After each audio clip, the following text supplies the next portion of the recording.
സഹോദരങ്ങളെ, ഇസ്ലാമിൽ വിവാഹം എന്നത് മറ്റുള്ള ബന്ധത്തെക്കാൾ അപ്പുറം ആദരണീയവും പവിത്രവും ഊഷ്മളവുമായ ഒരു ബന്ധമായിട്ടാണ് അള്ളാഹുവും പ്രവാചകനും പഠിപ്പിക്കുന്നത്. സാധാരണഗതിയിൽ നമ്മുടെ കല്യാണത്തിന് അറബി പറയുന്ന വാക്ക് നിക്കാഹ് എന്നാണ്. നിക്കാഹ് എന്ന അറബി പദത്തിന്റെ അർത്ഥം വിവാഹ ജീവിതം പ്രയാസകരമായിട്ടാണ് സംസാരിക്കാറുള്ളത്. ഒന്നുകൂടി പറഞ്ഞാൽ പുതിയ തലമുറയിൽ നല്ല മക്കൾ അവർ കല്യാണം ഏകദേശം ഉറപ്പിച്ചു കഴിഞ്ഞാൽ അവിടെ ഫ്രണ്ട്സിനോടൊന്നും കൂടെ എന്നെ ഉറപ്പിച്ചോ, എന്റെ ജീവിതത്തിൽ സ്വാതന്ത്ര്യം പോയിട്ടോ, എനിക്ക് ഇനി പറക്കാൻ കഴിയില്ലട്ടോ, പെൺകുട്ടികളെ ചിറക് വെട്ടിയ പോലെ ഇക്കാരട്ടോ, പണ്ടേ ഇന്ന് സുഖം പിന്നെ സുഖം ഉണ്ടാവില്ലട്ടോ. കല്യാണം കഴിഞ്ഞെന്ന് പറഞ്ഞാൽ രണ്ട് കുഷ്ടാനത്തിലാണ് പറഞ്ഞത് സമാധാനം പോകും. അതൊരു പ്രശ്നമാണല്ലോ.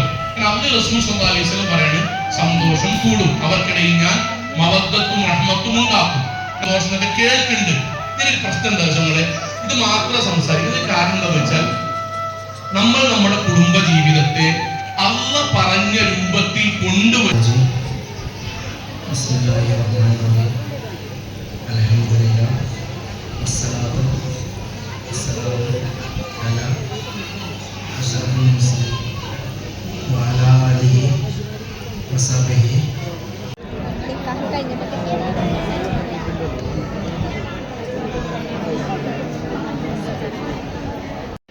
ഇനി ഞങ്ങള് നുഹേന്റെ എൻട്രിക്ക് വേണ്ടി കാത്തിരിക്കുകയാണ്. അത് കഴിഞ്ഞിട്ട് ഞങ്ങൾ ചെറുക്കൻ്റെ കൊടുക്കും. ചെക്കൻ്റെ ടീംസ് ഇപ്പോൾ ഫുഡ് കഴിക്കാൻ പോയി. സമയം 3 മണി കഴിഞ്ഞോ? 3 കഴിഞ്ഞോ? 3:30 കഴിഞ്ഞു. 4 മണിയാക്കും. ശരി.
സൗബും മിനും ഭയങ്കര കരച്ചിലാണ്. നിങ്ങൾക്ക് എന്താ പറയാനുള്ളത്?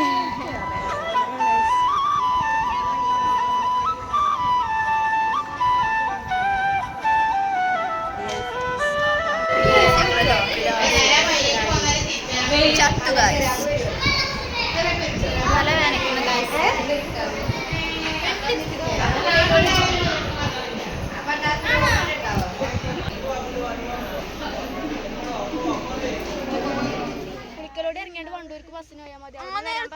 ഗൈസ് ആകെ ട്രാപ്പായി. എന്താ ചെയ്യണമെന്ന് അറിയില്ല.